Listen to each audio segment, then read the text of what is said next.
It's one of Tennessee's historic treasures. When you visit Granville in Jackson County, it's definitely like walking back in time. Granville was settled in 1799 by a group of settlers from Granville County, North Carolina, who had received land grants for having fought in the Revolutionary War.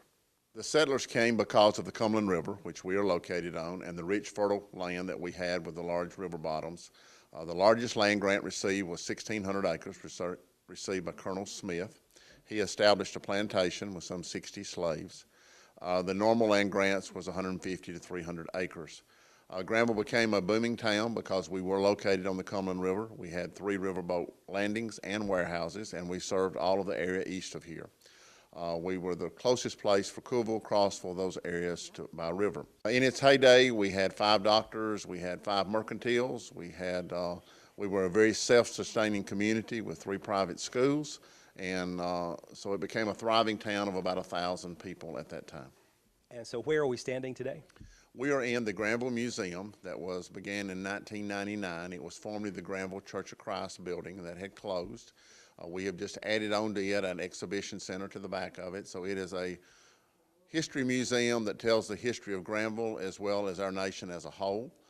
We have rotating exhibits. We will be having the Western exhibit from the Tennessee State Museum that will be opening here the 1st of March in our exhibition center that will be here for 3 months that tells the history of slavery in Tennessee. I noticed also you have a Civil War part of the building. We do. We have Civil War. We have full military. We honor all of our veterans in the room that we have.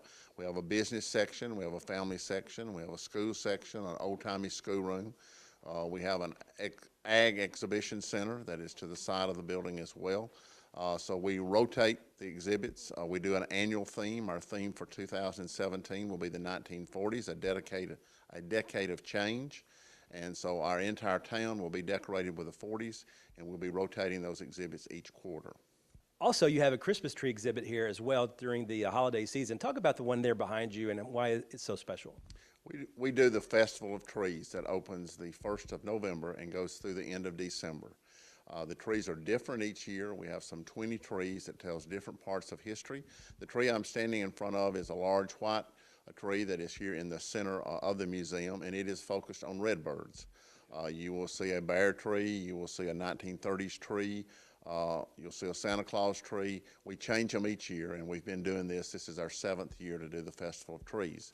We also, at our Sutton Homestead, which is the home of Mr. Sutton, that was the original owner of the Sutton General Store, it is right now featuring the little White House.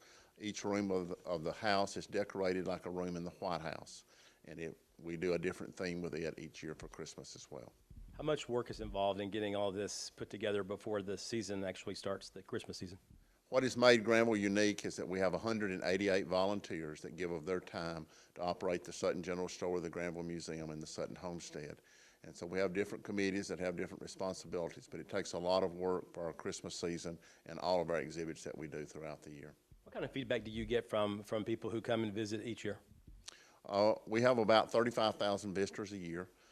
We do the Saturday Night Bluegrass each Saturday night with dinner at the Sutton Old Time Music Hour, Sutton General Store. We have great feedback because they're actually stepping into a town of yesteryear. When they step here, you can walk down the center of the street, and the original part of the town has been restored like it was in the early 1900s. Overall, how fun is it to live here? It is a great place to live, great people. We have become a retirement community, so we have a lot of new people that are moving in here. But it's a slower pace, but a great town with a great history, and we are very proud of it. As well, they should be. For more information on upcoming events in Granville, you can go to the city's website. The address is www.granvilletn.com. Reporting in Jackson County, Barry Hyatt, NCTV.